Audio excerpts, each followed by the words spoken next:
এখন চিঠি লিখিছোঁ অভিকপ্ত 2025লৈ বুলি। কিদৰেনো আৰম্ভ কৰোঁ এই চিঠিখন? প্ৰথমতেই যে মৰমৰ 2025 মৰম লগা, কেনেকৈনো কওঁ তোমাক? তুমিচোন আমাৰ পৰা পৃথিৱীৰ আটাইতকৈ ভাল লগা সুৰটোৱেই কাঢ়ি লৈ গলা। যি কণ্ঠত জীপাল গৈ তুলিছিল সমগ্ৰ প্ৰকৃতি, সেই কণ্ঠই কাঢ়ি লৈ গলা। তোমাক লৈ মোৰ বহুত আক্ষেপ 2025।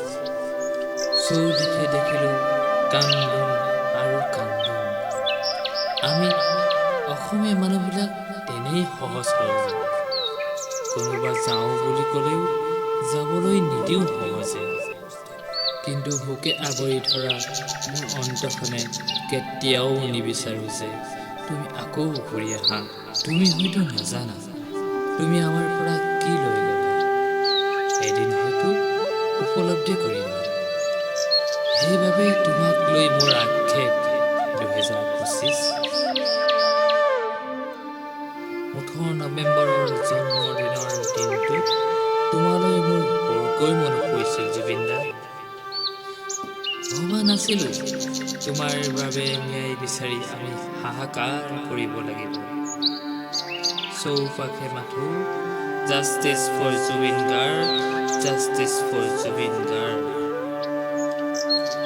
ভবা নাছিলোঁ এনে সময় কেতিয়াবা আহি পৰিব।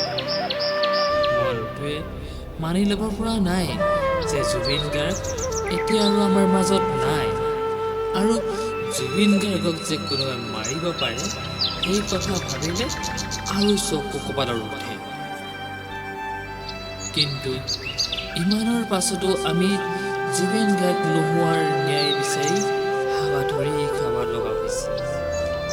অবাস্তৱ লগা কথা যদিও এয়াই সত্য। এনেকুৱা সময়বিলাকতে প্ৰয়োজন আছিল তোমাৰ দৰে এক সাহসীৰ সত্তাৰ। আজি আমি অতি দুখেৰে ক'ব লগা হৈছে যে জুবিন গাৰ্গ নোহোৱাৰ ন্যায় বিচাৰি তদন্তৰ বাবে প্ৰয়োজন হৈছে জুবিন গাৰ্গক।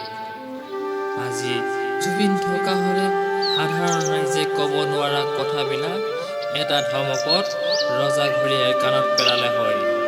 অন্তৰখনে বৰকৈ কান্দিছে, আৰু বেছিকৈ কান্দি উঠো যেতিয়া কান্দি কান্দি গৰিমা বৌৱে জুবিনদাৰ ন্যায়ৰ বাবে যুঁজি থকা দেখোঁ। জুবিনদাই যেনেকৈ কৈছিল মই ভাগৰা নাই, ঠিক আমিও ভাগৰা নাই। জুবিনদাই ন্যায় নোপোৱা পৰ্যন্ত আমি যুঁজি যাম। কি আচৰিত!